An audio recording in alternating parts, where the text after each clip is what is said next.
நம்ம இன்றைக்கி என்ன பார்க்க போகிறோன்னா மொத்தம் வந்து 2 மீன் வாங்கியிருக்கோம். இது வந்து ஊளி மீனுன்னு சொல்லுவாங்க. உங்கள் ஊர் சைடில் எப்படி என்ன சொல்லுவாங்கன்னு தெரில எனக்கு. இதை வந்து ஊளி மீனுன்னு சொல்லுவாங்க.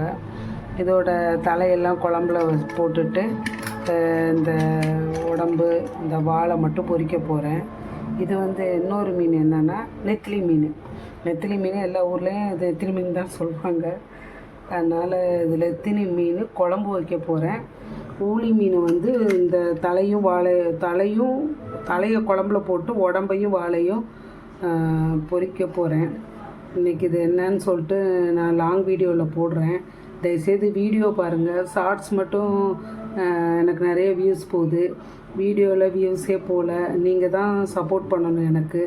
இப்போ தான் நியூவாக நான் வந்து ஜாயின் பண்ணுறேன். அதனால் தயவுசெய்து சப்போர்ட் பண்ணுங்கள், வீடியோ பாருங்கள்.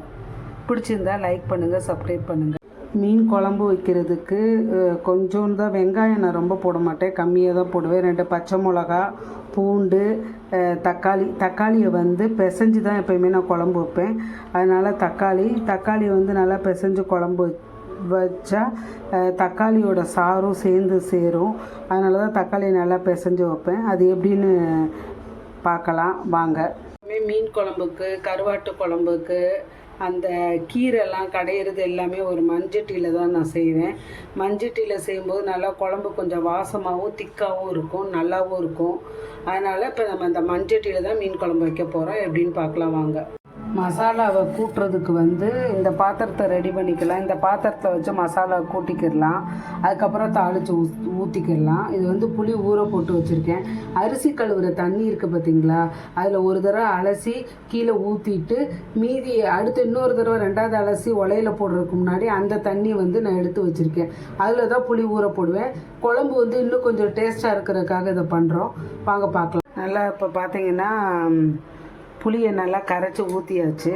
ஊற்றிட்டு இப்போ நம்ம தக்காளியை இதோட கழுவி தான் ஊற்ற போகிறோம். தக்காளியை நல்லா பிழிஞ்சு விட போகிறோம். இந்த தக்காளி நல்லா அலசியாச்சு. அலசிட்டு இந்த பாருங்கள், இதில் நல்லா அப்படியே பிசையணும். தக்காளி இருக்கதே தெரியாத அளவுக்கு பிசையணும். பிசைஞ்சு 3 தக்காளி தான் எடுத்திருக்கேன். ஏன்னா நான் புளியை நிறையா சேர்த்தனால நல்லா பிசைஞ்சு இப்படி கரைச்சி வச்சுக்கணும். நல்லா இப்போ ரசத்துக்கு பிணையிறோம்ல அந்த மாதிரி நல்லா கரைச்சி ஒரு தக்காளியோட இதே தெரியாத மாதிரி வச்சுக்கிறணும். இப்படி வச்சுக்கிறணும்.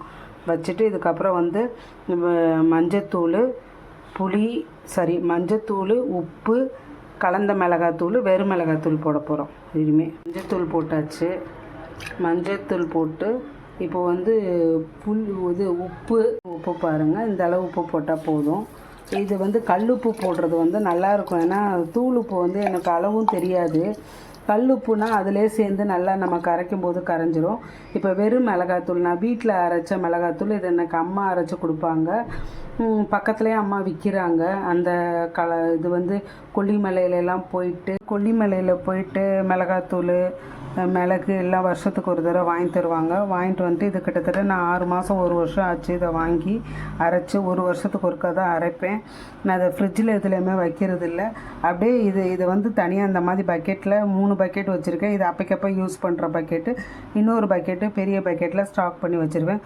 1 வருஷத்துக்கு ஒருக்கா தான் நான் அரைப்போம். அதுதான் இப்போ போட போகிறேன். இங்கே பாருங்கள், இது வந்து 2 ஸ்பூன் போட்டாலே போதும். நான் ஒரு 2 பேருக்கு வந்து 2 ஸ்பூன் போட்டால் போதும். எங்கள் வீட்டில் வந்து மொத்தம் 4 பேர் இருக்காங்க. அதனால் நான் 4 ஸ்பூன் தான் போடுறேன். 4 ஸ்பூனே அதிகம்தான். ரொம்ப குழம்பு வந்து நல்லா கெட்டியாக டேஸ்ட்டாக இருக்கும். இதை நல்லா கரைச்சி தண்ணி விட்டு கரைச்சிட்டு அப்படியே சட்டியை காய வச்சு நம்ம எல்லாம் போட போகிறோம். வாங்க அதை பார்க்க. இது க்ளோஸ்அப் காமிக்கிறக்காக தான் கையில் எடுத்திருக்கேன். இது வெறும் மிளகாத்தூள், தனியாக வெறும் மிளகாவை மட்டும் அரைச்சி வச்சது. நாங்கள் கொஞ்சம் காரம் சாப்பிட்றனால இதையும் இதில் போட்டுக்கிறேன். ஏன்னா இன்னும் கொஞ்சம் காரமாக இருக்கும். கலந்த மிளகாத்தூள் காரம் கம்மியாக சாப்பிட்றவங்க இந்த வெறும் கலந்த மிளகாத்தூள் மட்டும் போட்டால் போதும், வெறும் மிளகாத்தூள் போட வேணாம். இல்லை நாங்கள் ரொம்ப காரம் சாப்பிடுவோம்னு சொல்கிறவங்க வெறும் மிளகாத்தூள் போட்டுக்கலாம், 1 ஸ்பூன் போட்டுக்கலாம். சரிங்களா? இதுவும் நான் தனியாக அரைச்சி தான் வச்சுருக்கேன். பாருங்கள் எவ்வளோ கெட்டியாக இருக்குதுன்னு பாருங்கள். நல்லா கெட்டியாக இருக்கும். இன்னும் தண்ணி வேணும்னா உங்களுக்கு தண்ணியாக குழம்பு வைக்கிறனால கூட ஊற்றிக்கலாம். இல்லை இப்படியே மட்டும் குழம்பு சிக்கனமாக வச்சோம்னா நல்லா 2 நேரத்துக்கு சாப்பிட்லாம். மத்தியானம் நைட்டு 2 நேரம் சாப்பிட்லாம். வாங்க அடுத்து தாளிக்கிறது எப்படின்னு பார்க்கலாம். இது வந்து சட்டியில் வந்து எண்ணெய் ஊற்றிருக்கேன். இது நல்லெண்ணெய் ஊற்றிருக்கேன் நான். செக்கில் ஆட்டினா நல்லெண்ணெய் இது. இதுவும் ஊர்லேருந்து தான் எடுத்துகிட்டு வருவேன் நான். அதனால் இது நல்லெண்ணெய் நல்லா காஞ்ச உடனே அடுத்து வந்து வெந்தயம் கடுகு உளுந்து போட்டு நம்ம தாளிக்கலாம். வெந்தயம் ஃபஸ்ட்டு போட்டுக்கலாம். வெந்தயம் போட்ட பிறகு தான் நம்ம வந்து அடுத்து என்ன போடணும் அப்படின்னா கடுகு போடணும். இப்போ வெந்தயம் பாருங்கள் ஓரளவு பொரிஞ்சிருச்சு.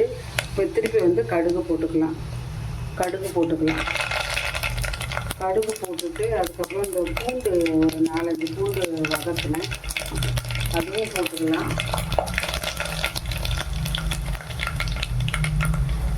வெங்காயம் போட்டுக்கலாம். இது வந்து குழம்பு வந்து ரொம்ப சிம்பிள் தான். ஏன்னா தாளிச்சிட்டோன்னா அடுத்து வந்து இந்த அதாவது நம்ம கூட்டி வச்சுருக்கோம்ல குழம்பு, அதை தூக்கி ஊற்றினாலே முடிஞ்சிடும். கொதித்த பிறகு மீனை போட்டு இறக்கலாம். அதனால் இது ரொம்ப சிம்பிள். ரொம்ப வதக்க வேண்டாம், எண்ணெயிலே ஊற வைக்க வேண்டாம், எதுவுமே பண்ண வேண்டாம். நல்லா வதங்கிடுச்சு. இப்போ வந்து பச்சை மிளகா போடுறோம். பச்சை மிளகா, கருவேப்பிலை. அதுக்கப்புறம் நல்லா கருவேப்பிலை நிறைய சேர்த்துக்கோங்க, முடிக்கு ரொம்ப நல்லது. அதோட சாரெல்லாம் அதில் வந்து இதாகி நிற்கும்.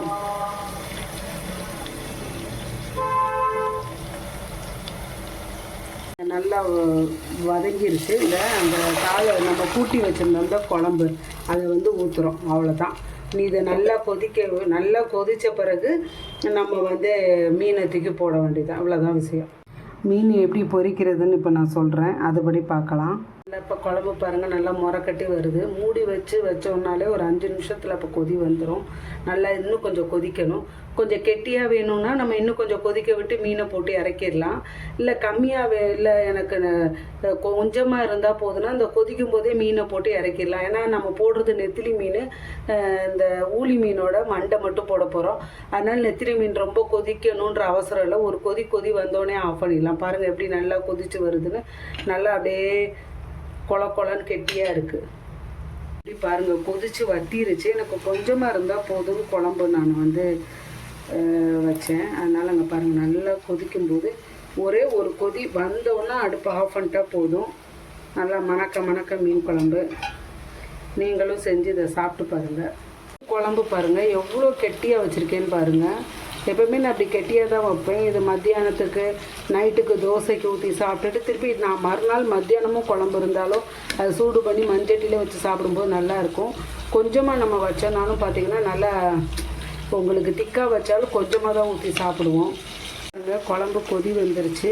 அந்த நெத்திலி மீனும் பாருங்களேன் நல்லா அப்படியே இதாகிருச்சு.